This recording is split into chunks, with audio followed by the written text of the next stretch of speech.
Hi, mindful partners. How are you? Yes, how are you? I mean that question. How are you?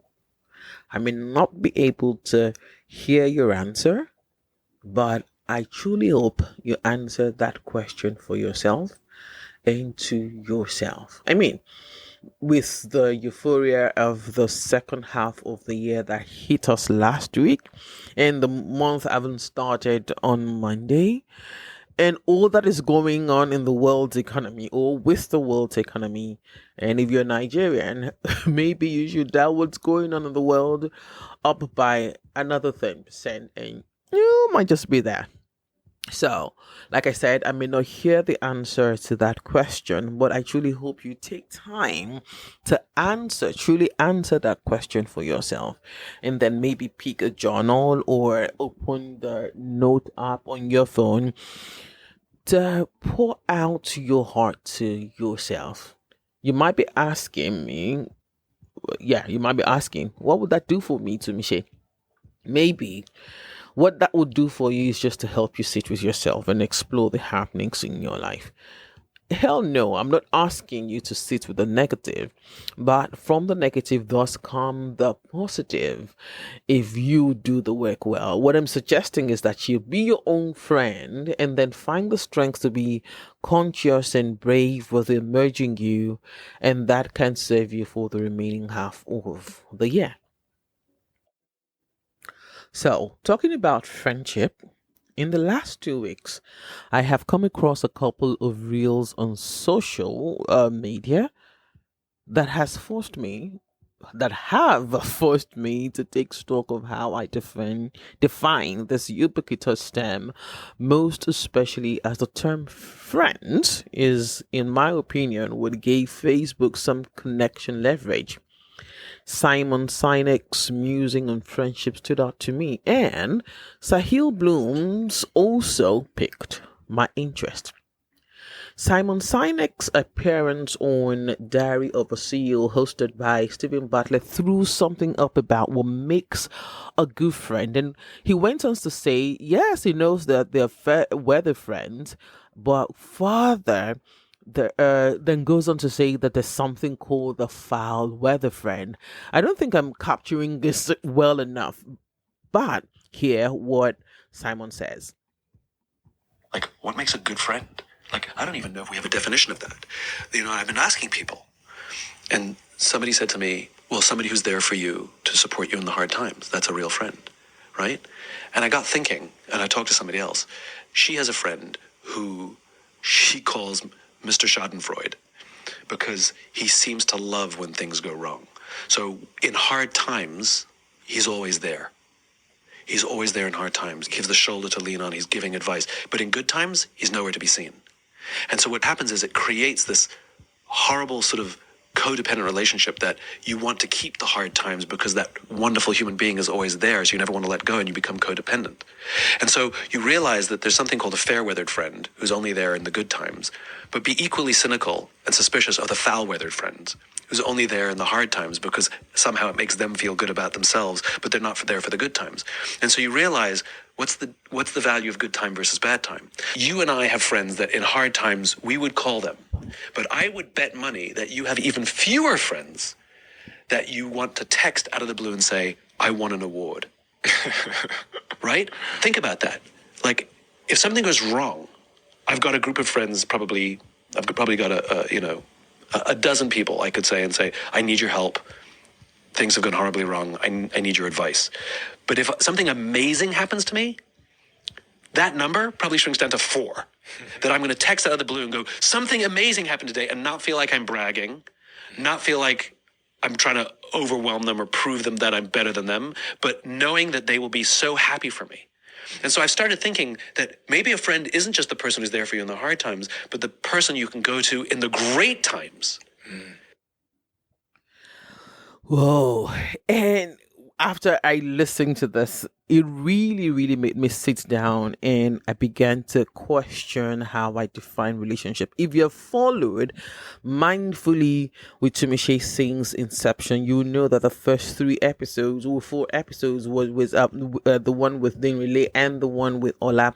We tried to explore the idea of friendships and relationships, and I think the first episode ever was titled Stranger Attraction. And when I was going through this and just trying to wrap my head around what Simon said, I shared it with a friend of mine, and she responded with, especially in this climate where we see everyone as wanting our downfall, everyone is a hater, and we have grown to learning not to overshare.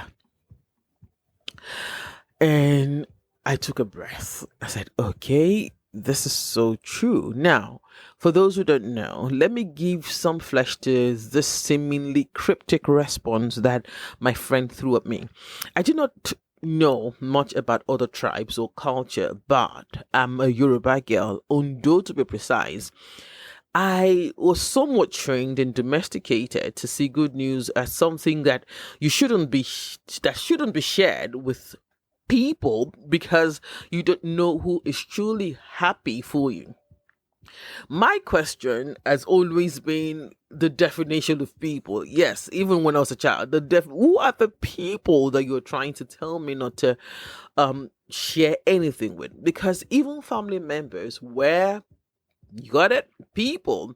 And in Yoruba, and I'm sure in other cultures too, we have adages that back up things like this. One that comes to mind as I'm behind this mic, I'm sure there are plethora, and I'm sure there's some people out there who say, oh no, that's probably not the right adage to use, but this is the one that came up for me as I was writing this, and it says "Gbogbo alangba lo danu dele, a ò mọ etí nínú." Don't worry, I will translate. It says, or maybe it's transliteration. All lizards crawl on their bellies, but it's difficult to identify the one who's suffering from stomach upset.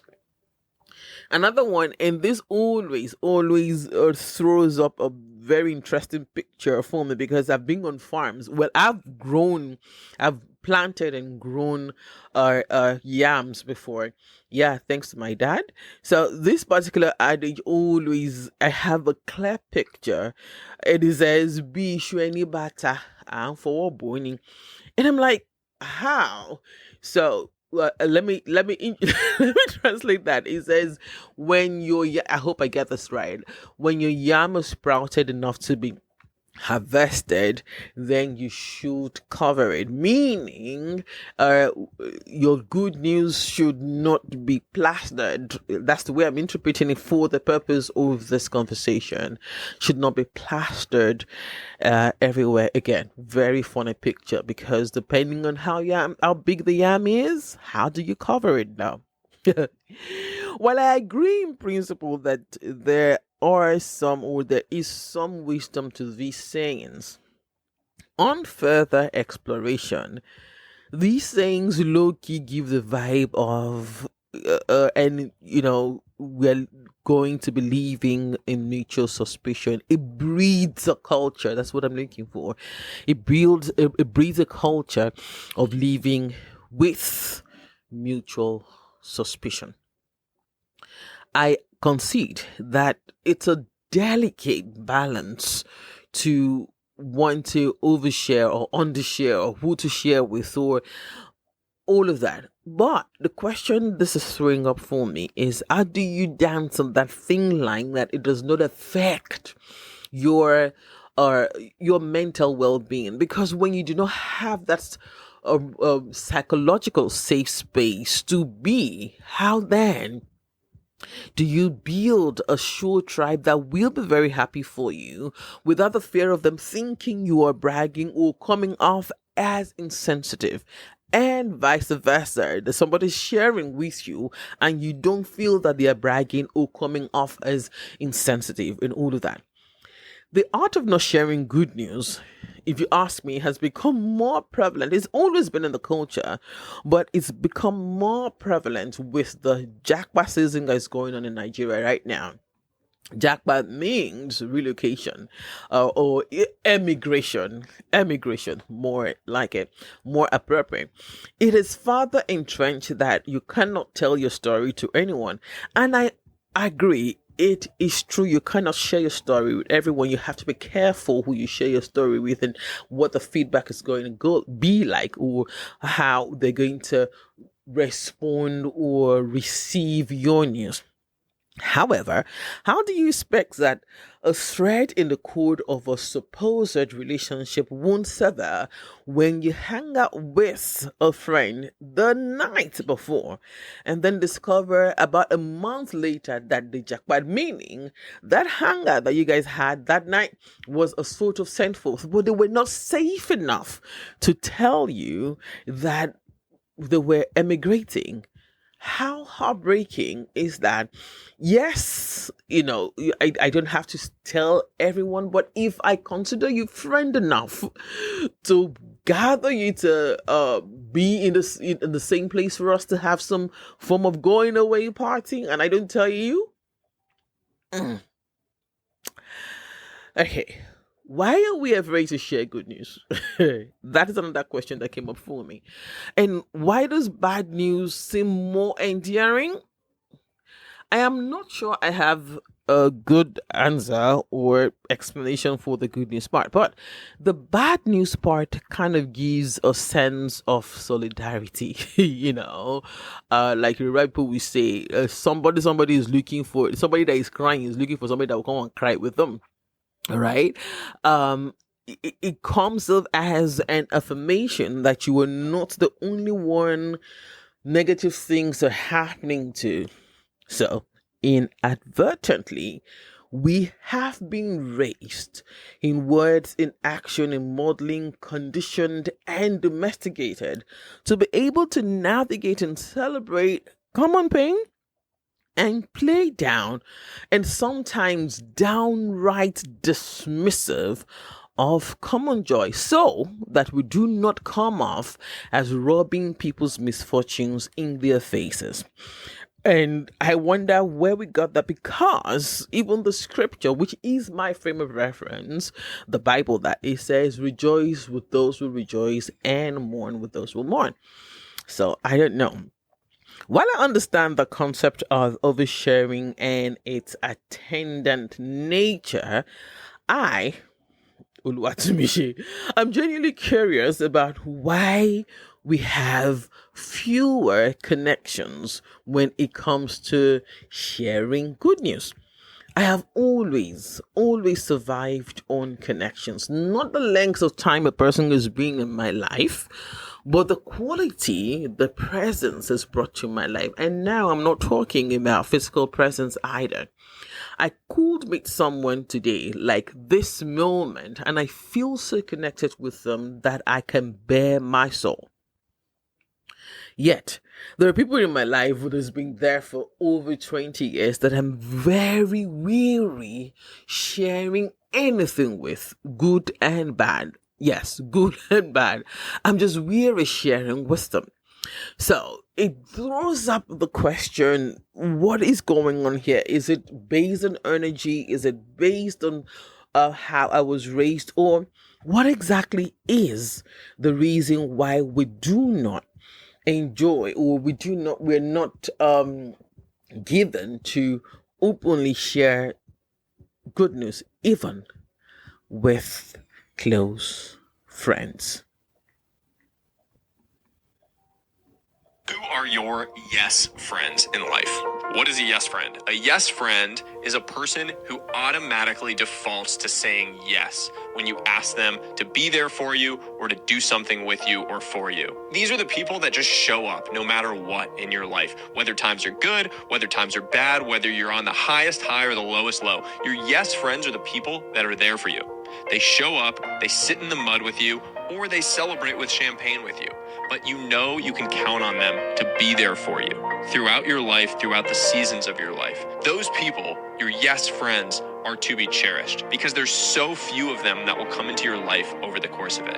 And you know who they are intrinsically. Like, you know, when you text someone and say, hey, will you be there for this thing? They don't even need to ask the date or the time. They just say yes. They're just going to be there for the thing. When you find those people, you need to cherish them. And you need to be a yes friend to someone else.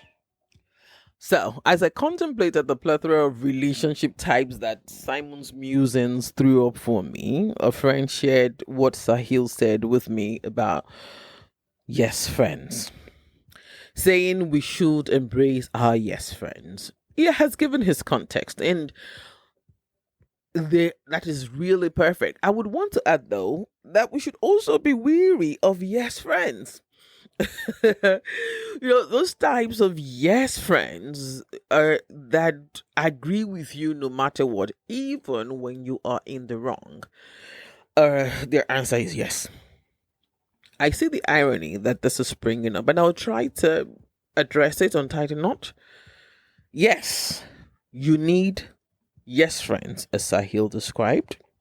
I am saying you might need more, importantly in your life, yes, no friends. Those friends will call you out in love, of course. Those friends who have created a psychological safe space for you to be good, bad, ugly, and everything in between. They know when to say yes, and they know when and how to offer you a no. Those are worth their weight in gold. Treasure them accordingly. What can I say to you as I round off this episode? Because I could go on and on when it comes to relationship. Anybody who knows me, connection is so important to me because we cannot do life alone, and we just have to have good traveling mates, okay? And who chooses your traveling mate? You can't choose your parents, for example. You can't choose your siblings. You can make your sibling a traveling mate depending on the kind of relationship that you have. But your traveling mates, the ones that will help you, that will hold your hands, and the ones that you can do the same for, you have to be careful as you choose them. But it does not mean that they would not hurt you or you guys will sleep and face the same way again. Pardon all the Yoruba allusions today, but that's what we're saying. It does not mean that, but there will be times where your friend is sleeping one way, the head faced one way, and your head is faced the other way. The fact that you can navigate that time will or should make you yes, no friends. So, get back to what I'm going to offer at the end of this episode. An invitation to audit. Audit you and the people in your life. Do an audit. Do you have people in your life whom you can share good, bad, and ugly times with without the fear of judgment? But most importantly, do you think you are that friend too? If you do not think you're that friend too, are you willing to work to be that friend too so that you can attract friends like that? Law of attraction, yeah? So, as I was getting ready to record this episode, I shared this idea with my friend, and I shared all the videos with her, and then her response threw me for a very good loop. I am grateful, she says, that we are able to watch these videos and we are not scratching our heads, wondering what the heck these people are talking about. That made me smile, really, really smile.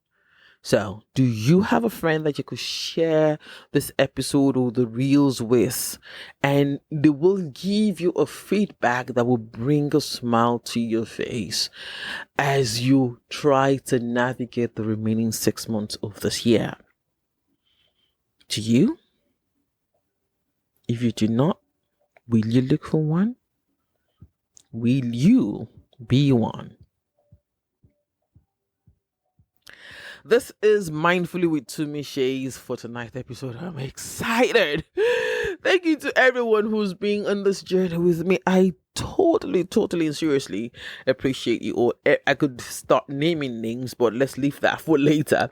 Yes, you all will be called mindful partners going forward, not because you listen weekly, for which I am totally, very grateful for, but because you are taking time to invest in yourself and your mental well-being. Right? Thank you. In the coming weeks, I should say this, Ola and I, Ola, that's my co-presenter, well, pseudo co-presenter, Ola, or host if you want, Ola and I will be sharing a project that is close to our hearts. We hope you love it as much as we're enjoying the process of creating it. It is a retreat of some sort. Hint, hint. So don't forget to take stock. Yeah, it will help you. If you do it honestly, it will help you to serve yourself and your spheres of influence. Love yourself, love your neighbor, love your country. Above all of this, love God. He is the essence of your being. I am Oluwatumishi Oladapo Kuku. See you on the 50th episode. All right, and to properly round this off for us is Ibiemi's Ore. All right, look for that song. I think it's from the album Love Wings. Ore, very Ore in English. In your Ore is Yoruba of friend. All right, so enjoy and stay curious.